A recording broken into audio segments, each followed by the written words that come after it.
CPIM नेता जगन्नाथ मिश्र श्रद्धांजलि सभा।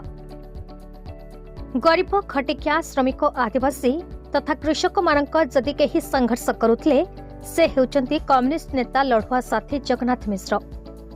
तांको वियोगरे दुख लुहरे भांगी पड़िछंती सीपीआई एसयूसीआई दलर कॉमरेड साथी माने। कटक जोब्रा स्थित स्थानीय कॉमरेड एसएन सरकार स्मृति सदन ठरे एक शोकाकुल श्रद्धांजलि सभा अनुष्ठित हो जाइछे। जगन्नाथ मिश्र लोकमानक सेवा तथा समाज सेवारे निरवच्छिन्न भावरे निजको नियोजित एवं उत्सर्ग करथिले।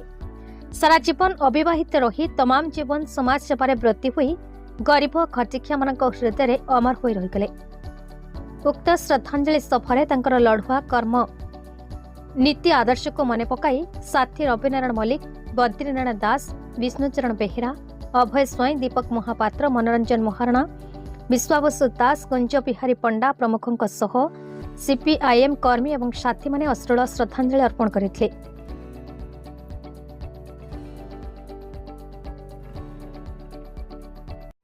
कटकरू दामोदर बेउरांक रिपोर्ट, भारत न्यूज।